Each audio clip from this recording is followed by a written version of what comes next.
Hello, I'm Sarah Wayland, and I am here to talk to you about living in this crazy time of COVID-19 and how to think about how to prioritize what you are doing. Um, I find myself thinking about the fact that I'm not accomplishing all the things I want to accomplish during this time and wondering if I'm making good choices because some of the choices, frankly, seem kind of draconian. So, anyway, I thought I'd write a talk on the feelings I'm having, and hopefully, it will help you think about the thoughts you are having and maybe how to process them and be mindful of what you're doing with this crazy time. So I'm going to start out by just asking you what's hard for your child right now. Um, Here are some of the things that my kids are complaining about. They're very unnerved by the uncertainty of when are things going to open up? When are they going to be able to see their friends? When do they get to go back to school? When do they get to go to summer camp? Is there a summer camp? Is there a vacation this year? What can you do about that? And my kids are missing their friends. They really, I mean, my youngest is actually a senior in high school, and this was supposed to be his time, the end of his senior year to be with his friends and really enjoy this last precious time with them before they all scatter to the four winds.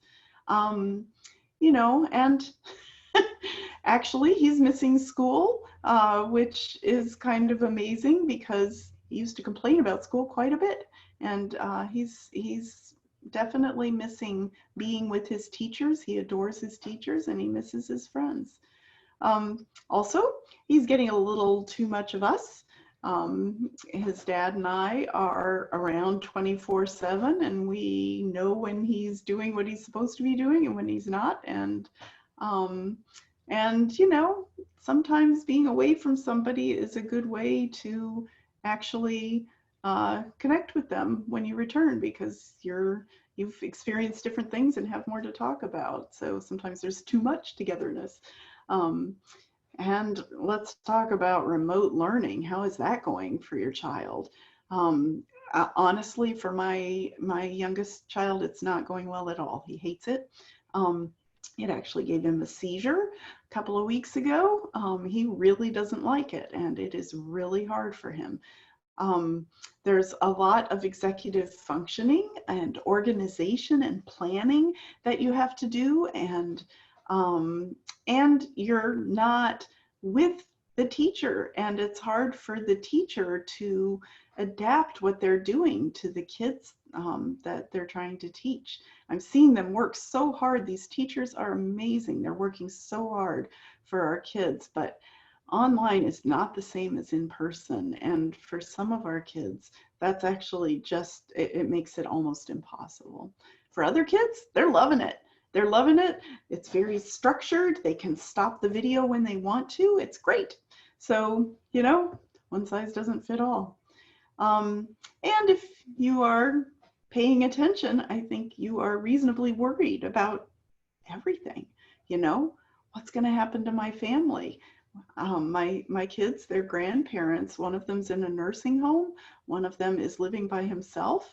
What's going to happen to them if they get sick? Does that mean they'll die? What does that mean? They're worried about their friends. What if their families get sick? What if something happens to them? And frankly, worried about the earth and what this means for the global community of the world. These are all things that our kids are worrying about. And then let's talk about what's hard for you right now. You also don't know when you're going back to work, or maybe you are working and you're worried you're going to get sick. When is this all going to be over? Are you one of the people who might get COVID-19 and be kind of asymptomatic and then infect people you love? Are you somebody who will be severely impacted by it, and then you won't be able, you'll be really, really sick, and maybe there'll be long-term consequences you don't know about? Have you lost your job? Does that mean you can't pay the rent? These are all, it's very uncertain times we're living in. Is there going to be a food shortage? What are we looking at for the future here? And I don't know about you, but I am sure missing my friends. I don't know if we'll ever hug people when we see them again, but boy, I sure do miss my friends, and I wish I could see them and just be with them in person. I miss my coworkers. My husband has been home since March 13th, and here it is, May 15th, and he is missing work, and he is missing his coworkers. There's a lot of social interaction between coworkers, and frankly, a lot of his coworkers are his good friends. All right, is there too much togetherness, too much family time, or are you finding that the difficulties of working online mean there's not enough time for your family? That can be hard too, just as it's harder for our kids to learn online, it might be harder for you to do your job online. It might be that you can't do your job remotely, and that means that you're having to spend a lot of time, maybe you're in healthcare and you are working somewhere where you're exposed to COVID, and so you have to quarantine when you get home, and you don't get to see your family even though you might be living in the same house with them, taking a shower every day when you get home. So that could be going on. Um, are you struggling with teaching your child when you don't know how? I don't know about you, but I'm sure getting a full dose of what it's like to be a teacher for my son, and it's tough, man. Those teachers don't get paid enough. That's what I think. And are you trying to juggle tons of responsibilities, work and teaching and taking care of the house and caring for others, and all these commitments and things. And somehow you think it would have been easier when, you don't have to commute as much, but it's hard. It's hard to manage all that, and you don't have the support you maybe used to have. Are you underemployed? Is it the fact that you can't actually do your job because you're quarantined? Have you been let go because your business went under? Are you worried about paying rent? Are you worried about whether you'll have enough to eat or your kids will have enough to eat? Are you worried about your loved ones being sick, friends, family? I've lost 3 people that I knew to COVID so far. That's pretty bad. So, there's a lot of worry about the loss of loved ones. These are all things that are very real and very hard. So now I've gone through all this depressing stuff, but some things are going well right now. And so I'd like you to take a minute to reflect on what might be going well. Are you getting more time with your family because you're spending less time commuting? Are you actually getting to eat together when you didn't used to have time to eat together? Is your schedule a little bit less hectic?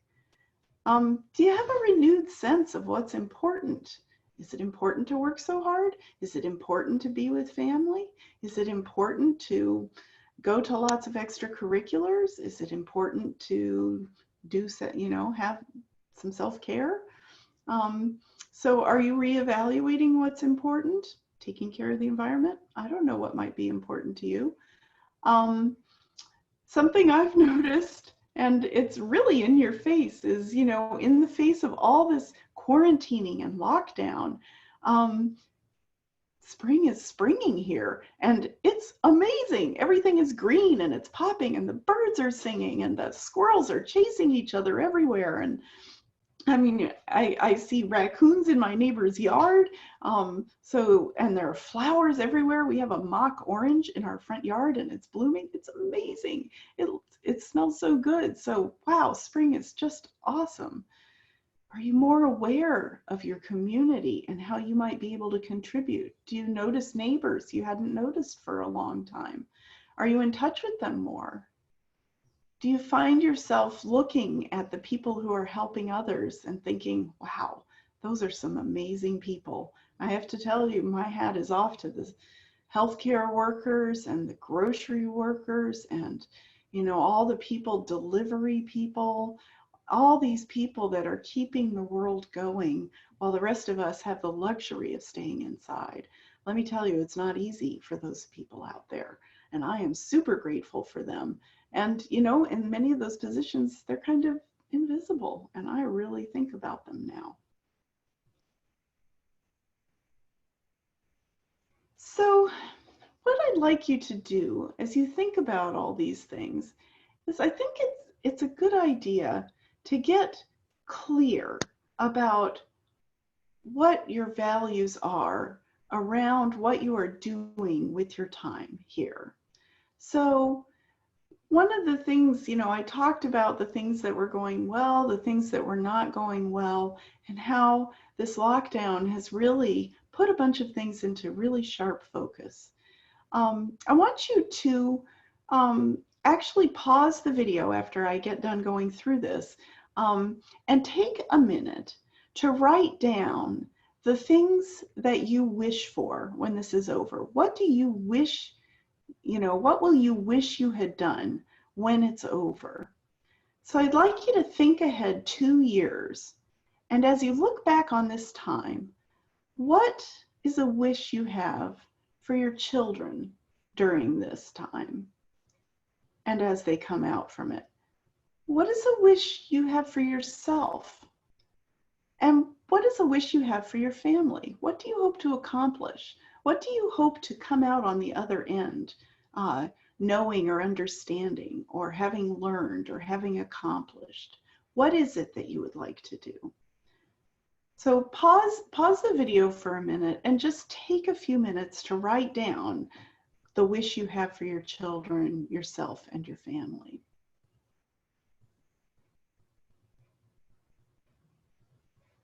Okay, now I want you to look at those wishes and look at what kinds of themes you see in there. What patterns do you see in your wishes? Do you wish the same thing for your children that you wish for yourself? Do you wish different things? Are the wishes you have for yourself compatible with the wishes you have for your children? Are they incompatible? What about your family? Are your wishes for your children and your family as a whole the same, congruent, incongruent? Look for those patterns. Those patterns are your parenting values. And here's the thing, my parenting values might not be your parenting values. So I'm not going to tell you what my parenting values are here because I want you to come up with your own parenting values. I want you to think about what patterns you see.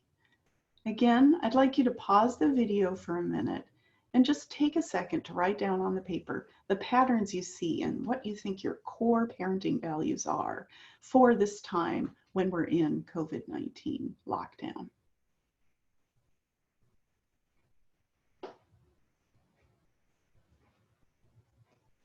Okay. As you're thinking about what your values are, this is what Mark Dixon says your values are. Your true values are the things that lead you towards what you find fulfilling and worth living for. These are the qualities you are willing to continuously work towards.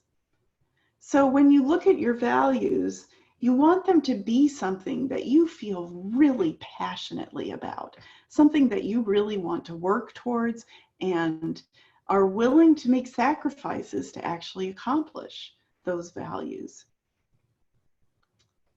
Now, something that happens often when we're in a crisis is we will implement a short-term fix instead of orienting what we're doing towards our long-term values. Okay, so in this thing here, I have a problem, and then I have what the short-term fix, and then I want you to think about how that short-term fix might play out in the long term. And I have picked two problems that are happening in my own house. So problem one, I I don't have a kid named Jason, but I just put a kid named Jason here. Jason is anxious about doing online school during the COVID-19 closures. I don't know about you, but I am definitely experiencing this with my son. He does not, as I mentioned, like the online school, and he has really struggled with it.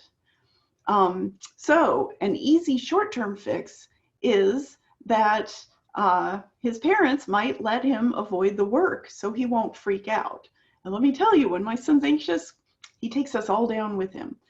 But the fact of the matter is, if I just let him do no work at all, there are consequences for that. One consequence might be he doesn't learn what he needs to learn. I personally think that every kid is struggling right now and everyone will understand what's going on. And so I'm not as worried, to be honest with you, about missing certain educational things or getting a bad grade. I'm not as worried about that.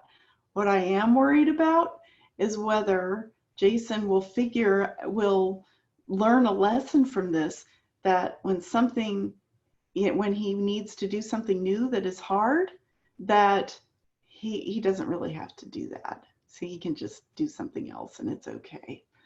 That message of I cannot do hard things, that's a message that will stick with a kid, and it can have dramatic long-term impacts. So think about that. Is that a consequence you can deal with? There might be some in-between fixes that maybe aren't your ideal fix, but will get you closer to where you need to be. Another problem, kid whines and hits his sister when she changes the channel away from his favorite show. So one response might be that you as a parent will tell the sister, just change the channel back so we don't have any of that. But if you do that, what's going to happen if someone tries to change the channel in the future? You think Ben is going to accept that? Or do you think he's going to think he can control that? Is that an outcome you're okay with? So sometimes the short-term fix, which is easy, might lead to a long-term consequence that you're not sure you want to deal with. Those short-term fixes can have consequences for the long term, and you want to make sure that those consequences are consequences you want to make happen. So one of the things that we tend to do, because we're human beings, is we tend to avoid things that in the past have made us feel scared or sad or uncomfortable or confused or ashamed or frustrated. Those two scenarios on that previous slide, I know I have all these feelings. So I'll just talk about son not accessing his education, right? That scares me. That really scares me. It scares me that he doesn't think he can do hard things. And it scares me that he is missing his senior year of instruction, and that may have repercussions for whether he can be a good employee at a company or do well, if he decides to go on to further education. Makes me sad. I am, sad that if I just let him do whatever he wants, then I'm sad because there are some missed opportunities there. Also makes me uncomfortable to push him when he might yell at me or be mad at me about things. And then I think, well, is it really worth it? Is it really worth, expending that parental capital to do the hard thing? So then I'm confused and ashamed for being a bad parent because other people's kids seem to be doing okay. So why isn't mine? What's wrong with me? And then I get frustrated because I can't figure out what to do in this situation. If you cave into those feelings, then your world is going to get more and more narrow. The fact of the matter is that sometimes doing the hard thing is actually going to lead to a world where things aren't as easy for you because you don't have a habit of facing hard things. So how do you learn to be comfortable with being uncomfortable while you're working towards a goal that aligns with your values? And the answer is a little self-compassion. So just know it's okay to feel scared. It's okay to feel ashamed. It's okay to feel confused. If you're working towards your values, you're going to figure out a way that you can work towards them while honoring those feelings, but also thinking about what your ultimate goals are. So in the interest of evaluating whether you are doing what you think you should be doing during this time, I'd like you to do another exercise, which is to write down what you are actually spending your time on during each day. I want you to ask yourself questions like, when are you sleeping? How long do you sleep for? Is the sleep high quality? Are you having nightmares? When do you eat? What are you eating? Who prepares it? When do you work? Are you doing the work you want to do? Are you spending all your time on work and no time with your family? Are you spending not enough time on work and not getting your job done? Do you exercise? What kind of exercise are you doing? How much? Are you getting 30 minutes a day? Are you getting 30 minutes a week? Is it just too hard to get outside? Are you scared to go do some exercise? Do you do housework, or is the house falling apart at the seams? When do you do your housework? How long does that housework really take to do? And what are you doing with your free time? Are you using your free time in a way that makes you feel better when you're done? Are you spending time with others?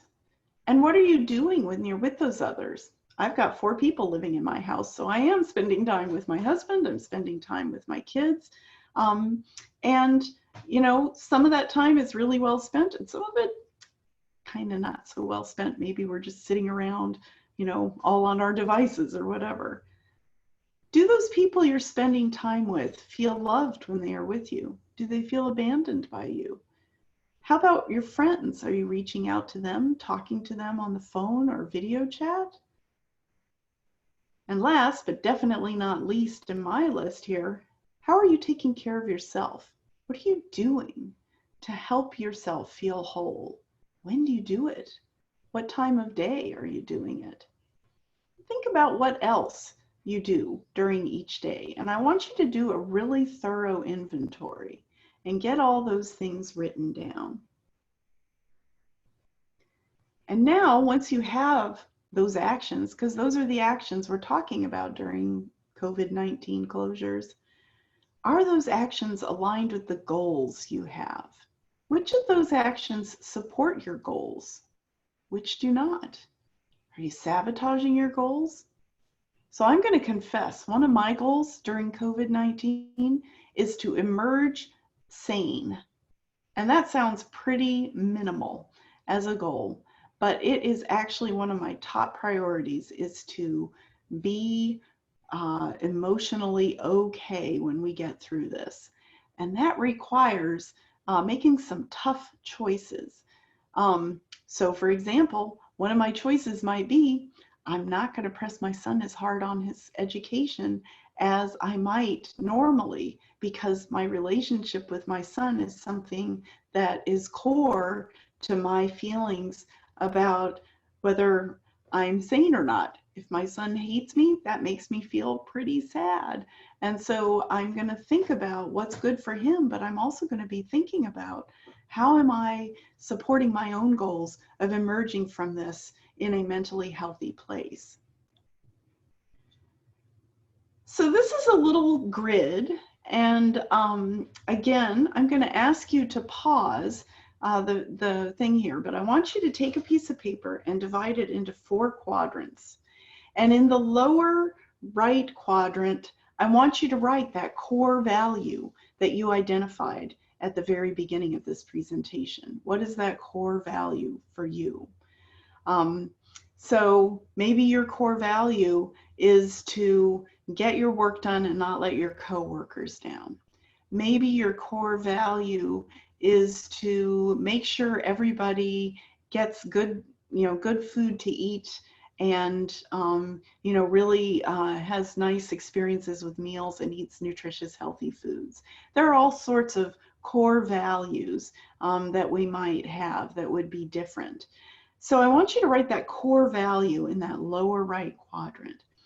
And then I want you to look at those actions that you wrote on your previous exercise. And those actions are actions that may help you move towards your core value. And if for those actions, I want you to put those in the upper right quadrant. And I want you to look at some of the actions that you are, that you are doing during the day that move you away from your core values. What actions are helping you achieve the goals that really move towards your values? And what actions are you engaging in that maybe aren't helping you accomplish those goals consistent with your values? And then in the lower left corner, I would like you to write the thoughts you are having that may sabotage your ability to get to those core values and lead to those actions that are moving you away from those core values. So think about those. I have an example here of what I did when I did this exercise. So one of my core values during this time, I already told you one was to emerge sane. Another one is to enjoy this time with my family. My kids are getting older. You heard my youngest is a senior in high school. So what does that mean? It means they're going to move out someday, right? Or they're going to, they may not be around as much. They're going to be working and so on. So this is precious time for me. So I want to enjoy this time with them. That is one of my absolute core values. But I am working too much. We're all on different sleep schedules. I try to go to bed by, I hate to admit it, but midnight every night, and I'm waking up around 8 in the morning. Sometimes I lose my temper. That doesn't make my kids enjoy being with me very much. I spend kind of a ridiculous amount of time on social media.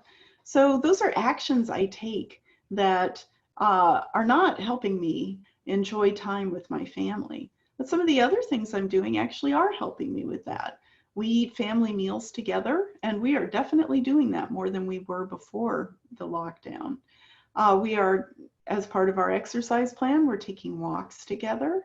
We do chores together. So help me empty the dishwasher. Let's make the beds together. Let's empty the trash together. Let's, cook meals together. And sometimes we have family game nights where we'll play some of our favorite games together. So that's really helping me enjoy time with my family.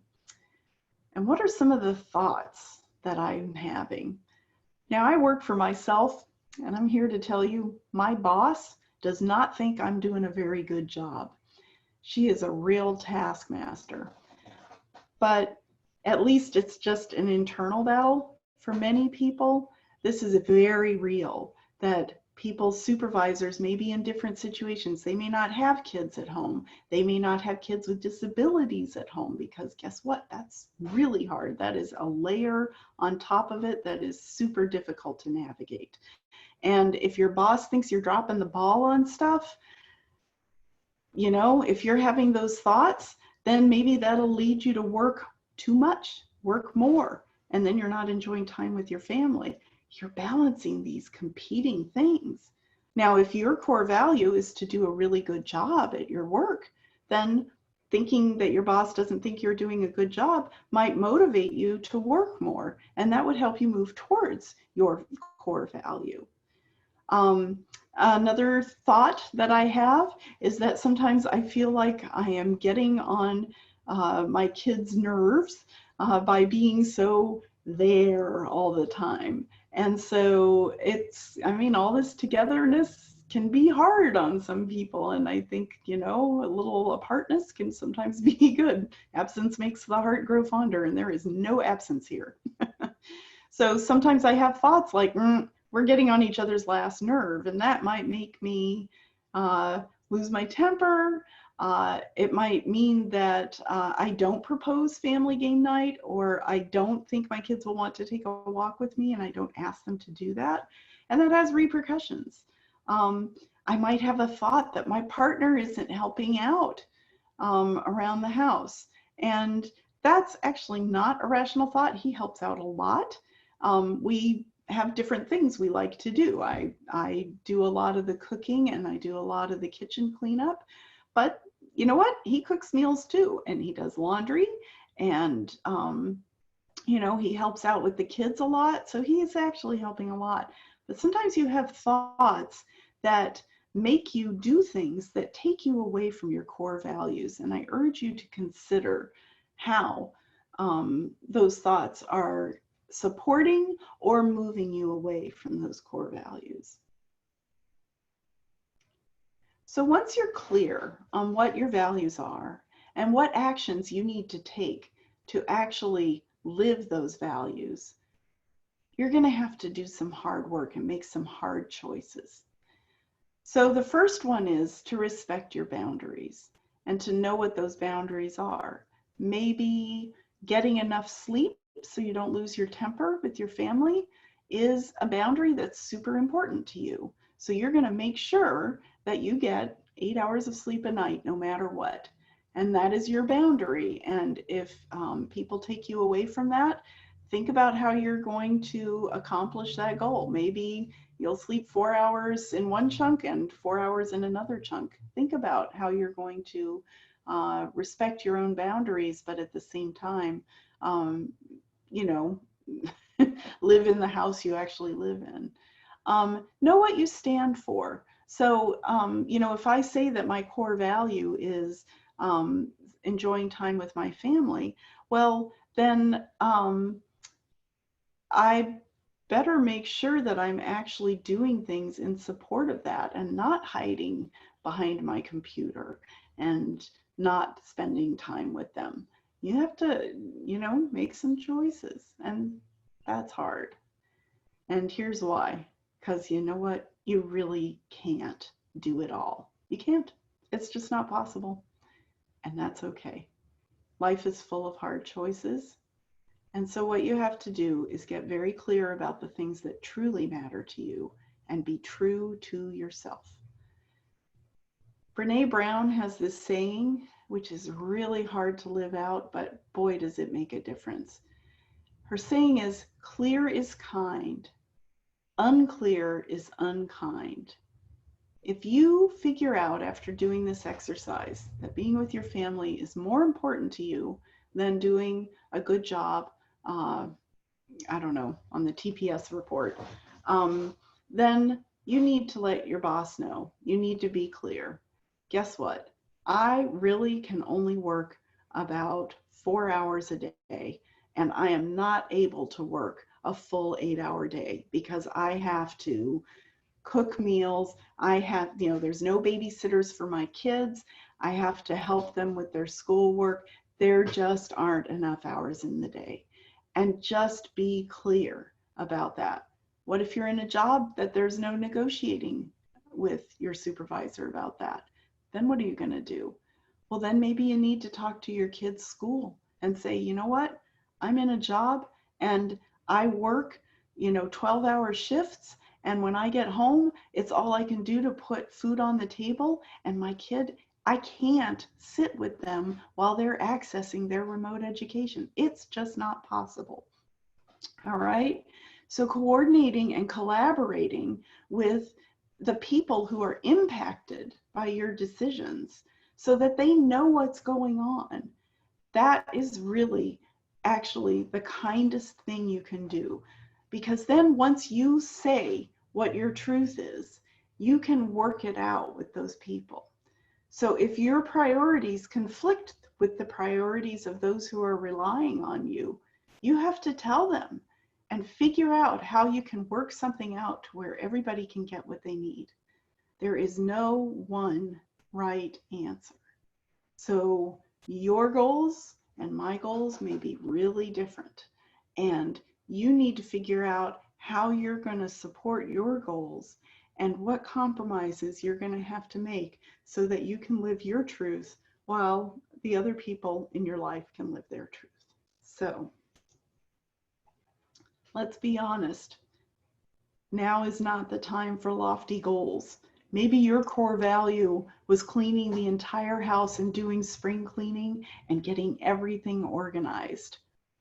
Guess what? I had that goal, and then they told me in my town that there was no heavy trash pickup. So that was the end of that goal. And in retrospect, I'm really glad, because if I had done that, I would be making myself crazy. To be honest with you, just getting through the day is pretty tough for me right now. And I really am trying to prioritize just getting through the day and not, being mean, but actually being kind and loving to my family, because I want them to want to be with me so that we can spend as much time as we can together. Now is not the time for lofty goals. Maybe you're not going to write that book. Maybe you're not going to clean your whole house top to bottom. Maybe you're not going to cure your child's ADHD. I don't know what your goals might be. But now is the time for compassion for yourself and for others.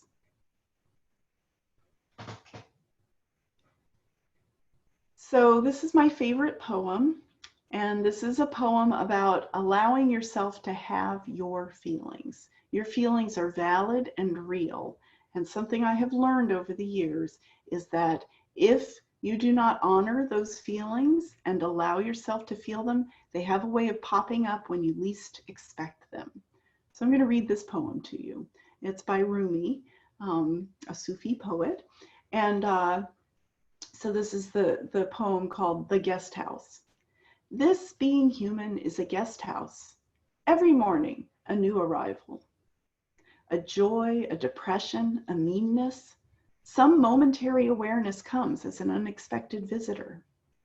Welcome and entertain them all, even if they are a crowd of sorrows who violently sweep your house empty of its furniture. Still, treat each guest honorably. He may be clearing you out for some new delight. The dark thought, the shame, the malice, meet them at the door laughing and invite them in. Be grateful for whatever comes, because each has been sent as a guide from beyond.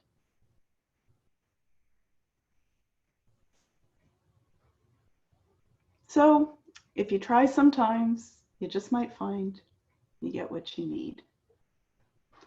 I hope this was helpful. Please have compassion for yourself, and I wish you all the best getting through these crazy, crazy times.